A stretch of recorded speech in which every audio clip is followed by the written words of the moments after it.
So in the last lecture we have studied how we can add a column to a database. Now we will be studying how we can delete a column using the SQL. So this was our database in which we created a test. So now we will delete this column. So the command is almost similar. We will write alter. We want to alter a table and alter table employee.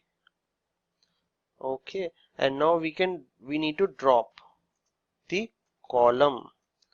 And what is the column name? Column name is test. Okay, so now execute this. It is saying table altered, and now let's write select asterisk from table, that is employee.